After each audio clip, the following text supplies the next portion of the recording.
You've all done a tremendous job of keeping to time, so we've got a good 10 minutes for questions if we open it to the floor.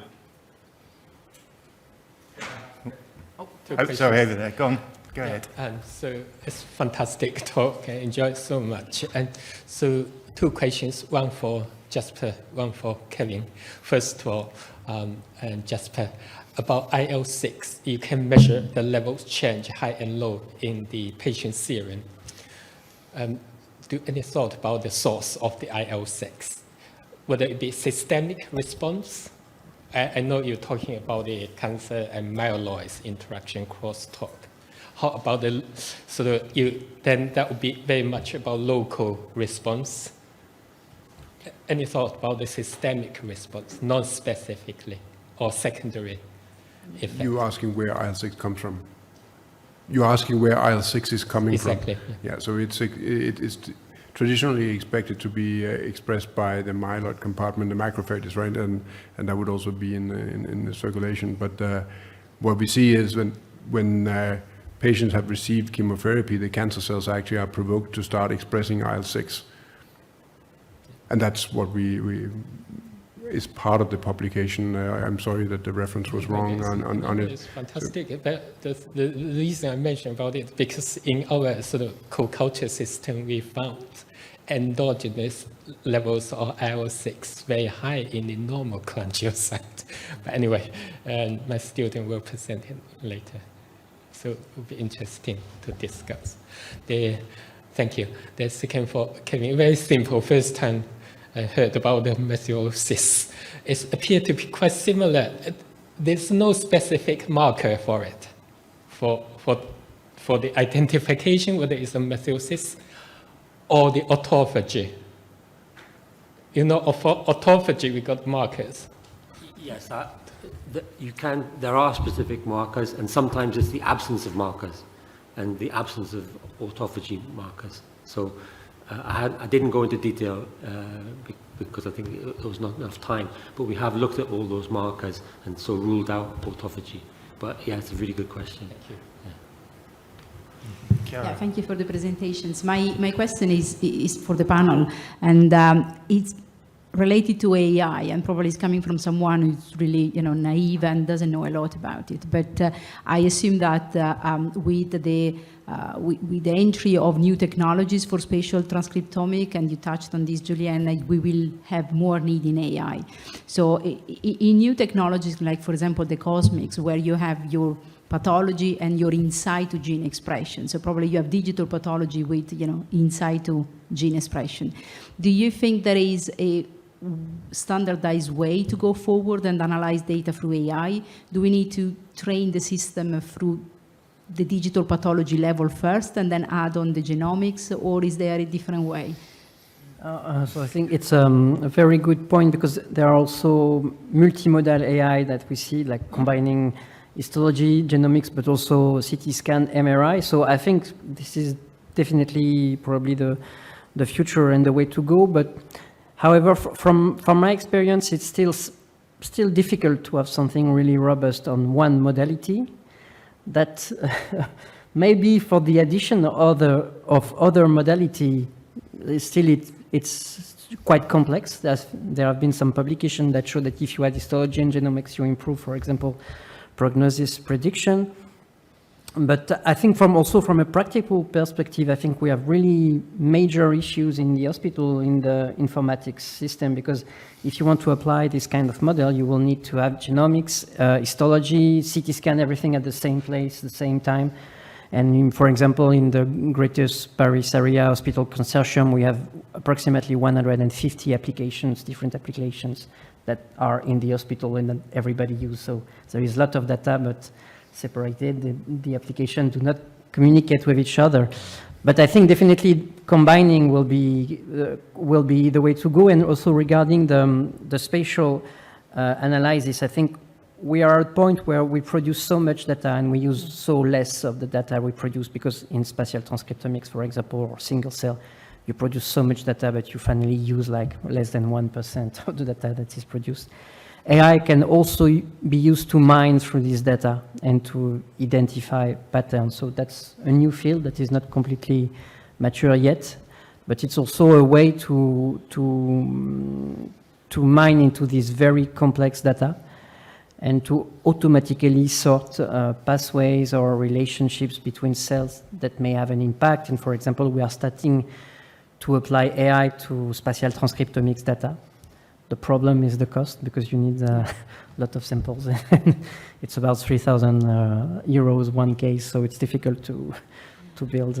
I think my difficulty in understanding is if we always have to train, the machine, and then we have to use some specific basic data, like, maybe the histology first, and then see how the machine learning can give us the idea of how these data are then integrated with the genomics, or if the machine learning can go to a level higher than that and analyze all the data together, and we don't need to tell the computer what to do.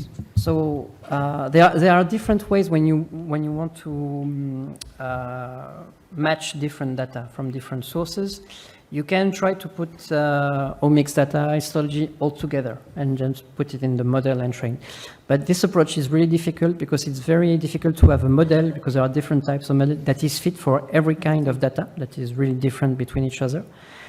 And also one problem with these kind of approaches is that it will not handle missing data, because if you train something with 10 modalities directly in the model, for each patient, each tumor that you will want to analyze, you will have to add all these 10 modalities, which is quite difficult. So now I think that the most convenient way is to train one model AI, one model genomics, one model, for example, CT scan, and then after you do just like some common statistic, like each model has its own weight, and then you have a final score. And by this way, you can also, for the clinics, you can handle missing data. For example, you have a patient, you have just the slide, you have not the CT scan, you have not the MRI with this particular sequence, because there are also many sequences. Then you can still make a prediction. Of course, you can gather everything at once, but it's very difficult to have high accuracy and high performance, because you will have to have something that is fit for everything. Just one last follow-up question. So about what you just said of doing these analyses separately first and then integrating together, do they need to come always from the same cohort, or can we use different cohorts for that? No, so I think in our former works, what we did is that we train, for example, in my center, Henri Mondor, and we validate in other center. Now, I think the best way to go, and that's what we do now, is we gather, like, for example, 4 or 5 different center. We train on an heterogeneous cohort, so we will not have too much overfitting. And then you validate in one single hospital or 2 hospitals, for example, to see how it behaves in a single center. And I think now everyone is doing like that. Thank you. Thanks very much. Very, very fascinating stuff. Just to continue on the principle of the amount of work it takes to do an individual case. Huge amounts of data storage and interpretation. Is it always going to be like that, or will you at some stage be able to reduce it to a simple test that the clinician can tick or not tick? Because the clinician is a simple creature and will not be able to interpret more than one fact at a time. And as such, the algorithm that you are about to produce will make us redundant. So, what is interesting with this kind of models is that it takes some time to train, but now you can buy some computers which are not that expensive to train, and it takes like 1 day, for example. If you have like 600 slides, it will take 1 day. If you have it's the kind of computer that is used for gaming, because they are, the graphic chips that are really efficient. So you can have something really efficient for not that much cost. But what is really interesting is that the classification, so training is one thing, but classification is another. So you have, for example, a patient, you want to predict response. Classification takes seconds. So if you have a digital workflow in your lab, in theory, you just have to push a button and you will have the classification really almost immediately. So it could be applied, but I think the main issue now is the digitalization of the labs. So Now the governments have taken this into account and they realize that it's important. So I think we will get there, but still I think it's the main problem. After, really, when you have a model that has been validated, the application in the clinics will take seconds per case. So it's something that is doable in theory. Thank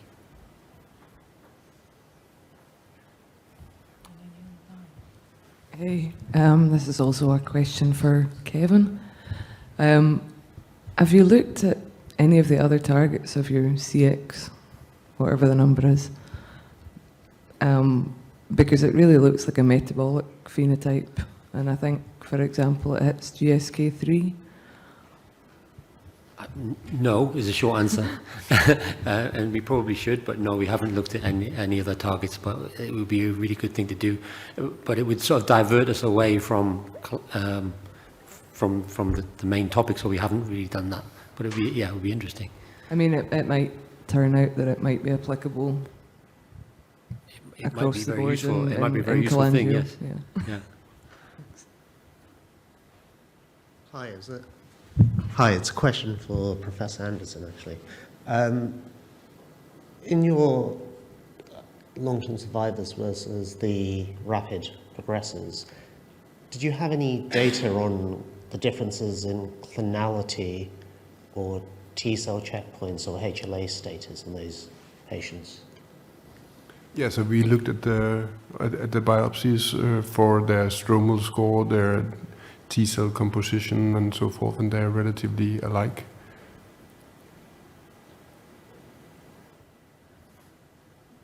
Can I ask a quick question? Is that all right? Yeah. To Jesper, which is, so I asked the same question yesterday. So we seem to know a lot about the different mutations in different genes and then how those genes can be utilized, or the defects. But there seems to be very little going the other way to the molecular signatures and the causes of those mutations.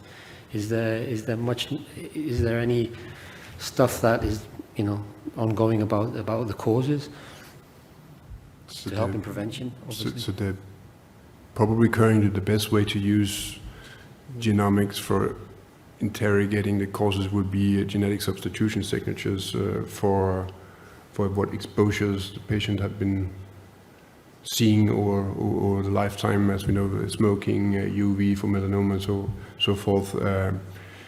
So in cholangio, in the study that I touched upon very shortly, because I talked about it many times before, where we looked at the different driver mutations, we associated the genetic substitution pattern. So you sum all the mutations across the genome of a patient, and then you sum all the patients for all the damages that are happened in that particular subgroup, for example, IDH, and we don't see anything that are really remarkable in line of what could be the cause of it. But I think one of the things that we in the cholangio field have not really investigated as deeply as has been done in the HCC is actually the viral composition of exposure. Many places you don't even see if they a role of viral hepatitis for the patient. Right? Doesn't matter. At least in Denmark we don't test for that. For cholangio we do for HCC, but not for cholangio. So that's one of the things we're going to look for in the future is what is the potential viral origin. So not just hepatitis, but any viral pathogen for humans, and is that the cause of the inflammation that we see, which is related also to the IL-6 question. I think we've still managed to keep to time, which is tremendous. I'll sum it up by saying this: you described the challenges, but the value of trying to understand complexity and recognize patterns within it. So thank you all for speaking. We have just under 15 minutes for coffee, and then we'll hand back to the main chairs to take us home. Thank you.